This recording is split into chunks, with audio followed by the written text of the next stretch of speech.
அதில் 2 யானை சண்டை போட்டுருக்கு. வேற என்ன பாயிட்டு நான் மேலே உட்காந்துட்டு இருக்கிறேன். அப்போ அதில் திருப்பி 2 அடி இங்கே நெத்தியில் அடிக்கும்போது கொஞ்சம் குமிஞ்சு இப்படி போச்சு பின்னாடி. 18 பேர்த்த அடிச்ச யானை அது. ஒரு இவ்வளோ ஓட்டை இங்கே குத்துனது. நான் செத்து போச்சோன்னு நினைச்சேன். தண்ணியில எல்லாம் ரத்தம். எனக்கோ ஒரு மயக்க மாதிரி ஆயிடுச்சு. நம்மளுக்கு யானை தேவையா? இந்த மாதிரி இன்ஜெக்ஷன் அடிச்சாலும் நாங்கள் யானை பிடிக்க மாட்டோம். 2-3 யானை எடுத்துட்டு போய் நம்மளுக்கு எந்த யானை வேணும்ன்றது நாங்களே பிடிச்சிக்குவோம். இன்ஜெக்ஷனே போட மாட்டோம். உயிர் பொழைச்ச அனுபவம்லாம் இருக்காது மாதிரி. காரை பார்த்துட்டு போகும்போது அந்த பக்கம் அந்த மூங்கில் போகிறகிட்ட காற்று படுத்துருக்கு. எனக்கு தெரியல. போடும்போது எனக்கு தெரியாம பின்னாடி தூக்கி குத்திருச்சா? இதுல ஒரு 9 தையல், இதுல 9 தையல். நாங்க இப்படி கஷ்டப்படுற டைம்ல கேமரா இல்ல, பேப்பர்காரங்க யாருமே இல்லை.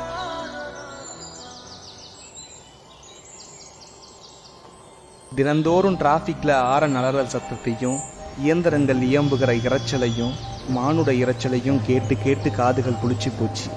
அப்படியே அங்கிருந்து இங்க வந்து வனத்துல கேட்கிற கொட்டுகிற அறிவு சத்தமும் சுற்றி திரிகிற பறவை விலங்குகளின் சத்தமும் காற்றுல கலந்து வரும்போது 1000 இளையராஜாக்கள் மனசுல சங்கமிக்கிற மாதிரி ஒரு உணர்வு.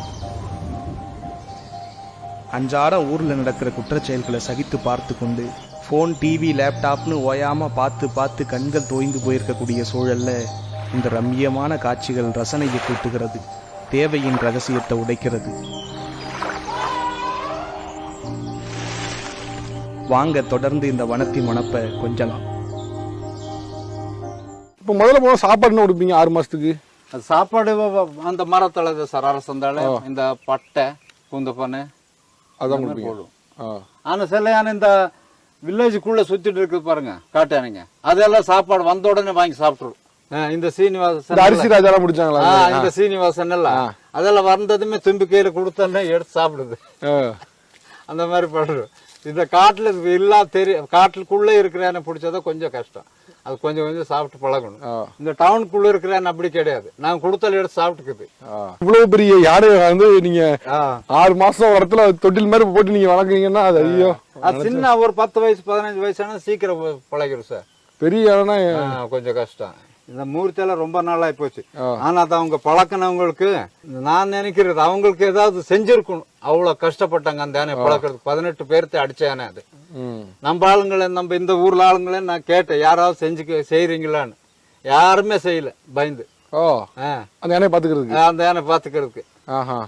அப்புறம் டாப் செல்ஃபுக்கார அந்த ஒரு ஆளு சின்னப்பன்னு சொல்றேன், நான் பாத்துக்கிறேன் மொத்தம் கவாடி மூர்த்தியை பாத்துக்கிட்டாரு. நான் பாத்துக்கிறேன், எனக்கு மொத்தம் பர்மிஷன் கொடுக்க சொல்லுங்க. சரி டாக்டர் கிட்ட சொல்லும்போது சரி கொடுத்துடலான்னாரு. அவர்தான் பழக்கினது இத்தனைக்கு மூர்த்தி. அதுக்கு யாருமே வரமாட்டாங்க. நம்ம ஆளுங்க இங்க இருக்கிறவங்க 2 பேர் வாங்கன்னு கேட்டதுக்கு ஒருத்தருமே வரமாட்டேன். சீனியரே தேவையில்லை. சீனியருக்கு தான் மௌத்த பர்மிஷன் கொடுப்பாங்க. ஒரு 20 வருஷம் 10 வருஷம் செய்யறவனுக்கு தான் மௌத்தம் கொடுப்பாங்க. கபடிக்கு கொடுக்க மாட்டாங்க. அதுல யாரும் சீனியர் இருக்குது வாங்க செய்யுங்கன்னு சொல்லும்போது சீனியரே வரல. சரி ஜூனியரே வாங்கன்னு கேட்கும்போது அதுவும் வரல. காவடியா இருக்கவங்களுக்கு நான் மாவட்டம் வர கொடுக்குறேன்னு சொன்னாலும் வர்றதில்ல. அப்புறம் இவரு மட்டும் வந்தாரு, நான் செய்யறேன்னு சொல்லி. அவங்க 2 பேர் வந்தாங்க, பழனிசாமி சின்னப்பனும்.